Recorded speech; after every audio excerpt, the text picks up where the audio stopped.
নারী নিয়ে এক রুমে ভাগাভাগি করে থাকতেন পলক মুরাদ।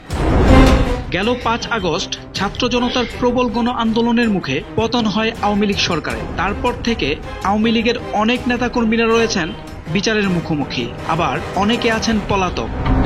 সম্প্রতি সোশ্যাল মিডিয়া ইনস্টাগ্রামে মনোয়ার ইসলামের একটি পোস্টকে ঘিরে সামাজিক যোগাযোগ মাধ্যমে চলছে ব্যাপক প্রতিক্রিয়া, যেখানে বেশিরভাগ নেটিজেনরা মনোয়ারের বক্তব্যকে সমর্থন করছেন। গেল ২০ ফেব্রুয়ারি পোস্টে জানানো হয়, হোটেল ইন্টারকন্টিনেন্টাল ঢাকাতে মোট ৫টা প্রেসিডেন্সিয়াল সুইটস আছে।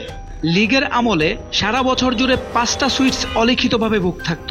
লীগের শেষ ১০ বছরের বিভিন্ন সময়ে তৎকালীন সর্বোচ্চ ক্ষমতাশীল ব্যক্তিদের নামেই এসব সুইটস বুক থাকত। এর মধ্যে ৪টা সুইটস বরাদ্দ ছিল যথাক্রমে ওবায়দুল কাদের, সালমান এফ রহমান, বেনজির আহমেদ ও জিয়াউল আহসানের নামে। তবে ৫ নাম্বার প্রেসিডেন্সিয়াল সুইটটা বরাদ্দ ছিল ভিন্ন ভিন্ন ২জন ব্যক্তির নামে, অর্থাৎ একটা সুইট ২জন আলাদা ব্যক্তি শেয়ার করত। মাঝে মাঝে এমনও হয়েছে সেই ২জন ব্যক্তি একই সময়ে হোটেলে হাজির হয়ে গেছে। এই ২জন ব্যক্তি যেহেতু পূর্ব পরিচিত, তাই তাদের লজ্জা শরমের বালাই ছিল না। এই ২জন ব্যক্তির একজন ছিলেন তথ্য প্রতিমন্ত্রী ডাক্তার মুরাদ হাসান, অপরজন ছিলেন আইসিটি প্রতিমন্ত্রী জুনায়েদ আহমেদ পলক। তিনি আরো জানান, এত কথা বললাম কারণ ভাগাভাগি করে খাওয়ার বিষয়টা আসলে পলকের পুরানো অভ্যাস। সে জেলে বৈশা ব্যারিস্টার সুমনের সঙ্গে কলারুটি ভাগ করে খায়, আর জেলের বাইরে ইন্টারকন্টিনেন্টালে ডাক্তার মুরাদের সঙ্গে শুয়ে শুয়ে ভাগ করে খাইত। সোহেল মাহমুদ, দৈনিক নতুন সময়, ঢাকা।